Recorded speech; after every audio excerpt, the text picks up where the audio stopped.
Хоба, привет, с вами доктор Влад. Интересная тут реакция была на мои на мой ролик последний про медицину. Больше туман понравился с ежиком. Да ну и правильно, ребят, не начинайте курить. Вы чё, это просто факты такие. А так коронавирус кончится, а вы останетесь с бычком сигаретным. Ладно, что тут еще у меня есть? Вот интересно, у меня новый корреспондент объявился. Из Венгрии. Здравствуйте, доктор Влад. Это Людмила нам пишет. Всем привет из Венгрии. У нас с понедельника смягчение в провинции. Открыли рестораны, кофейные и т.п., в которых есть террасы, расстояние между столиками 2 метра. Открыли одежные и обувные магазины. Но в общественном транспорте и магазинах обязательно носить маски. Пока не штрафуют людей без масок. В Будапеште все осталось по-прежнему. У нас плюс 14, постоянно сильный ветер. Для нас это холодно в это время года. Да, и наше государство никакой материальной помощи населению не оказывает, хотя многие оказались без работы. То есть положение в стране тяжелое. Ну вот видите, как не очень хорошо. Ну, может быть, помогут еще. Спасибо большое, Людмила. В Венгрии у меня не было еще корреспондентов. Очень интересно, как у нас много людей по всему миру. Так, вот еще парень один пишет. Я думаю, парень, а может и девушка. Гринлит у него никнейм. Мне Штрабас от кашля помогает. Не зря кошки мурлычет. Бррр. Штрабас. Карабас-барабас. Полез смотреть, ребят. Я не знаю этого слова, я откровенно говорю. Штробас. Буквально соломенный бас. Тип фонации, при котором голосовые связки вибрируют, но при этом практически они не напряжены, является самым низким вокальным регистром, во время которого производство самого звука происходит при помощи воздуха, проходящего через расслабленную, как бы свободно колышущуюся голосовую щель. Да, не очень понятно, полез смотреть. Дальше в Ютубе я люблю такие вещи. И вот парень один, ролик записал. Это магическое слово «штробас». Учимся говорить сексуально и мистически. Я теперь понял, у моей жены штробас. Вот так. Вот так, голосом так. Вот это штробас. Интересно. Ладно, хорошо.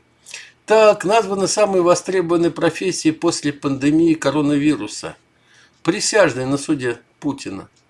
Вот я так думаю. Ну ладно, хорошо. Представляете, сколько народ туда соберется? А там всего 12 персон.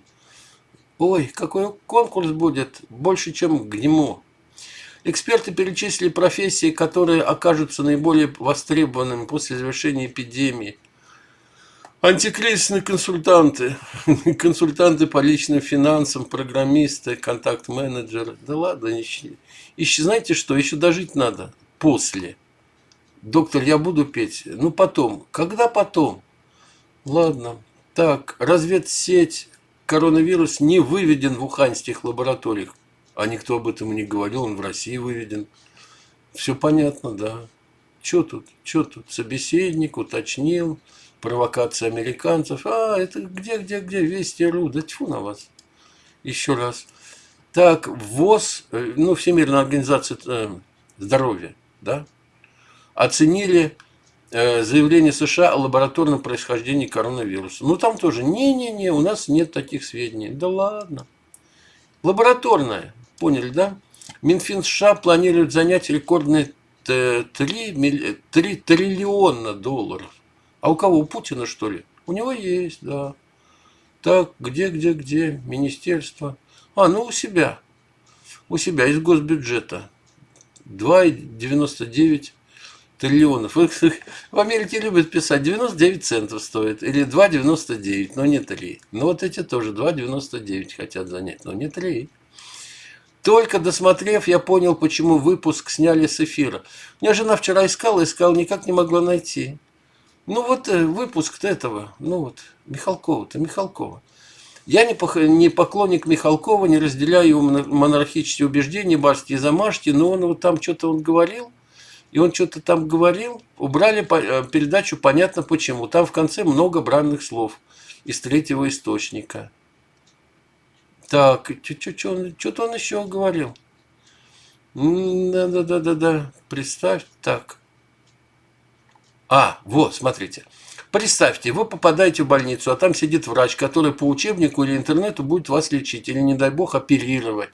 Скажете, маловероятно? Эхма, да таких в Москве полным-полно. Я тоже слышал. Кстати, в этой программе много внимания уделено именно этому аспекту. Не хочу раскрывать детали. Ребят, знаете что? Много он болтает здесь. Вот ролик, да, я жене уже послал ссылку, вам не буду ставить, а то меня, раз он запрещенный, могут и меня запретить. Я название вам прочитаю. Название ролика. Снятый с эфира выпуск Бесогон ТВ. У кого в кармане государство?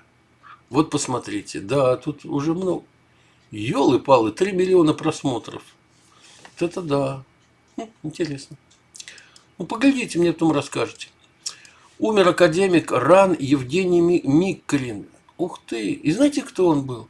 Генконструктор пилотируемых программ России. Вы можете себе представить, а? Ой, вот это да, генеральный конструктор.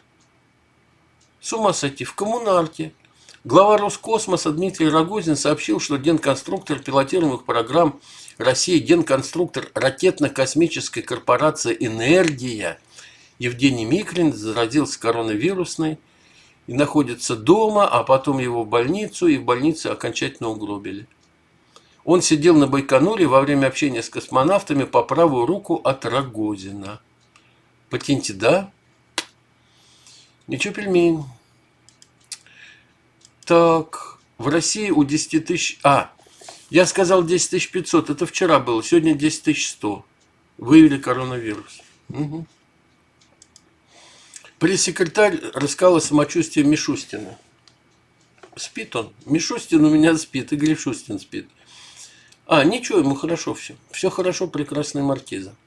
В целом нормально. Он находится в государственном медицинском учреждении под присмотром врачей.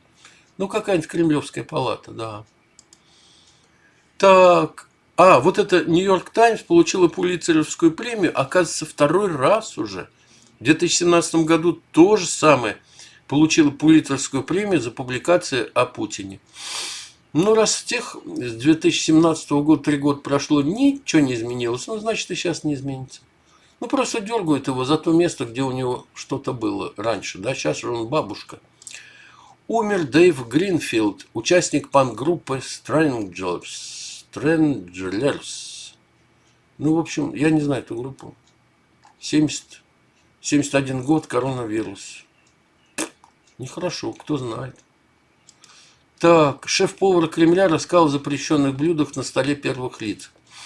Единого списка нету, но все зависит от личных предпочтений. Михаил Горбачев терпеть не мог дичь. А первый президент России Ельцин не любил морепродукты. Вот какой-то легендарный кремлевский шеф-повар Анатолий Галкин. Леонид Брежнев в свое время любил дичь, уток с охоты в Завидово. Их проверяли, жарили, но предупреждали, осторожно, может попасться дробь. А Горбачев терпеть не мог, он эту дичь никогда не ел. Горбачев мог съесть утиное филе, но однако это была не дикая птица, а специально выращенная. Ельцин, хотя и всеядный был, алкаш чё, не очень любил морские деликатесы. Креветки, ежи, морские змеи, лягушки, он этих гадов не любил. А с каких это пор, интересно, лягушка – это морской деликатес? Ой-ой, и дальше слушать не надо. Про Путина, конечно, да фиг с ним. Так, баян, смешно, правда интересно. Сидят два воробья на крыше ЗАГСа, выходит жених с невестой гость. Один из воробьев другому чирикает. Слушай, давай на них нагадим, давай. Сказано, сделано, вернулись, сидят, смотрят. Тут к ним третий подлетает. Чем занимаетесь, орлы? Да вот гадим на свадьбу, хватило только на жениха и невесту. Это интересно, сказал третий. Полетел и обгадил жениха, невесту, свидетелей, родственников, работников ЗАГСа. Запыхался, сел. Первый воробей в голос. Ух, здорово, как это ты изловчился. Ничего особенного, я в прошлой жизни был журналистом. Мне понравилось. Я не люблю журналистов. Хотя сам этим занимаюсь, потому и не люблю. Я и врачей тоже не люблю. Нью-Йорк, статья живого журнала. Кажется, китайцы знали заранее. Знали. Знаете, о чем разговор? В Нью-Йорке Вот только еще начиналось про коронавирус, да, а китайцы сразу все позакрывали. Еще до того, как власти города издали указ о закрытии бизнесов. Все позакрывали китайцы напрочь. И сразу стали ходить в масках. Вот у меня жена в воскресенье выступала, но она как-то сказала, я ее не стал останавливать. Насчет того, что здесь у нас все в масках ходят, ну, в деревне нашей, да никто не ходит в масках. Вы чё? Опупеть. И я видел одну единственную пару, но они не наши. Ну, просто прогуливались здесь, да. Пара пожилая, китайская, значит, мужчина-женщина и оба в масках. Вот это единственное, что я видел в нашей деревне. Там дальше в городах, да, ходят. А у нас, вот я говорю, двое и те китайцы. Так. И парень рассуждает, что китайцы даже в Нью-Йорке, ну, наверное, по всей Америке, сразу все позакрывали и стали соблюдать меры. В России более чем в 2 раза выросло количество жалоб на домашнее насилие, ребята. В течение нескольких недель. Тоже дома сидят, все ругаются, дерутся. Вот так вот. Ребята, ну в 2 раза. Более чем в 2 раза. А это еще сколько не звонили, да? Вот так вот. Минздрав. Россия далека от плато по заболеваемости коронавирусом. Да, ребят, еще очень далеко. Очень далеко. Еще даже до пика не добрались. Так, и на Твиттере. А что у меня на Твиттере сегодня? Силовые структуры, отрабатывая палочную систему, в Сочи выбирают легкий путь, хватая первую попавшуюся женщину. Это ролик. Прогуливающихся кавказцев стараются обходить стороной. И там дальше у меня тоже было старичка какого-то с палочкой. 2 здоровых этих вот росгвардейца его хватают. Ой, господи. Позорище. А это что такое? Почувствуйте разницу. 2 мира, 2 образа жизни. Европа и Россия. Европа маски раздают, Россия маски продают. Европа деньги раздают, в России вводят штрафы. Европа контроль больных, в России контроль здоровых. Да. Европа налоговые каникулы, Россия налоговые отсрочки. Европа на 2 мая открывает рестораны. Россия Мираторг откроет бургерные вместо разорившихся. Какой-то Мираторг у вас там есть. Европа рекомендует бегать и гулять. Россия заставляет сидеть дома. Европа люди бастуют против карантина. Россия люди стучат на гуляющих с детьми. О как! Европа ограничивает вход в помещение. Россия ограничивает выход на улицу. Европа с мая начинает открывать границы, оживают. В России чиновники говорят, за граница только для элиты. Да, а вот это Маша так сказала. Чего вы поехали за границу? Элита должна ездить.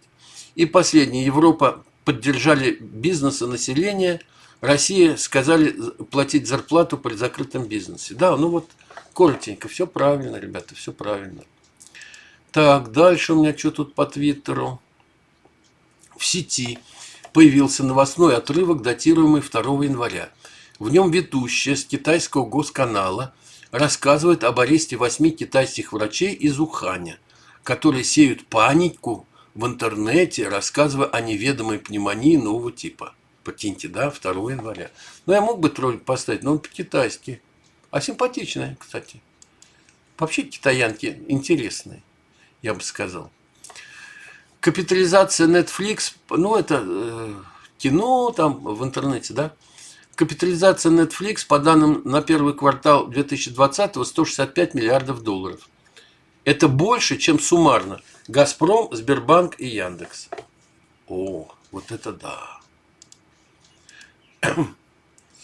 Так. В НИИ скорой помощи имени Джанелидзе коронавирус выявили у 111 сотрудников. Медсестра жалуется, что из средств защиты у них есть только одноразовые маски и халаты. И медсестра из Петербурга пожаловалась Путину на отсутствие средств защиты со словами «Мы для начальства как тараканы». Господи, а для Путина вы вообще блохи. Вот какие странные люди Путину жалуются, а? Ой-ё. Не только в США, в Финляндии все церкви помогают людям с раздачей бесплатных продуктов, и не обязательно быть прихожанами. Мне тоже несколько раз бесплатные продукты приносили. Спасибо огромное. А в России богатые попы предлагают нуждающимся людям идти побираться. Да, так оно и есть. Ой, Тоже ролик. Где-то под Уфой трактор вытягивает спешащую на вызов скорую помощь, потому что деньги на дороге разворовали путинские чиновники. Да, вот скорая застряла, Рафик. Вот трактор. Причем гусеничный тянет. Так, и вот где-то тут еще было. Про лодки где были. Вообще мрак. Короче, там, не знаю это где, но вот как половодье, люди перебираются, стоят в очереди на лодку, чтобы перебраться с одного берега на другой, а лодка стоит 30 рублей. Вот так вот. И это 21 век, да? Во. Шел 21 век, а Россия осталась в Средневековье. Ничего удивительного, просто жители в Уфе, тоже ролик, стоят в очереди на лодку, чтобы переправиться домой и самоизолироваться. Так людям приходится мотаться каждый год из-за разлива реки, стоимость 30 рублей с лица.